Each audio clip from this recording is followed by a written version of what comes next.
నా చిన్నప్పుడు అందరూ దీపావళి సరదాగా జరుపుకుంటుంటే నేను ఏం చేశానంటే డబ్బులు లేక అందరు కాల్చుకుంటుంటే చూసి బాధ అనిపించింది అనమాట. మనకి చాలా బాధ అనిపించింది. చాలా మంది డబ్బులు ఉన్నప్పుడు విచ్చలవిడిగా 15,000 25,000 రూపాయలు సామాన్లు ఖర్చు పెడుతుంటే చూసేవాడిని. డబ్బులు లేవు మన దగ్గర, ఏం చేస్తాం, మన పరిస్థితి బాగాలేదు. సో కాల్చాలంటే డబ్బులు కావాలి, డబ్బులు అలాగే ఉండవు మన దగ్గర. సో అందరు కాల్చుతుంటే చూసి సంతోషపడేవాడిని. తర్వాత రోజు మార్నింగ్ వెళ్ళి ఎవరైనా కాల్చేసి ఉండిపోయినవి పేలన్న ఉంటాయి కదా, ఇదిగోండి అలాగే ఏరుకుంటూ అవి కాల్చుకునేవి అనమాట.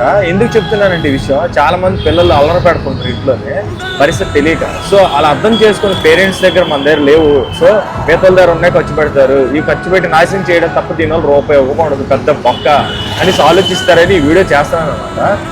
చిన్నప్పుడు అందరు కాల్చుకున్నప్పుడు నాకు బాధ అనిపించింది. అందరూ డబ్బులు ఉండుంటే నేను కొనుక్కున్నాను కాల్చుకునేవాడిని. సో అందరు కాల్చినప్పుడు నేను చూసేవాడిని అనమాట. ఇంట్లో గేట్లో చూసి సంతోషపడేవాడిని. అందరూ బాగా కాల్చుకుంటున్నారు అబ్బా అనేసి. ఆ కాకరపోతు వెనముద్దలు చుట్టుకొట్టి చూసి సంతోషపడేవాడిని. ఆ వెలుగులతో కడుపు నింపుకొని ఆ తర్వాత రోజు మార్నింగ్ వెళ్ళి ఏంటంటే అన్నీ ఎక్కడైనా పేలనేవి అవి ఉంటే ఇలా సామాన్లు ఉంటాయి కదా, చూసారా, ఇలాంటివి చాలా ఉంటాయి అనమాట. 1000 వాలాలని 2000 1 crore వాలాని చాలా మంది పేల్చేసి వదిలేస్తుంటారు. అందులోని ఇలాగ తారాజోగులు స్విచ్ బుడ్డలు చూసారా, నాకు స్విచ్ బుడ్డి తారాజోగు దొరికింది.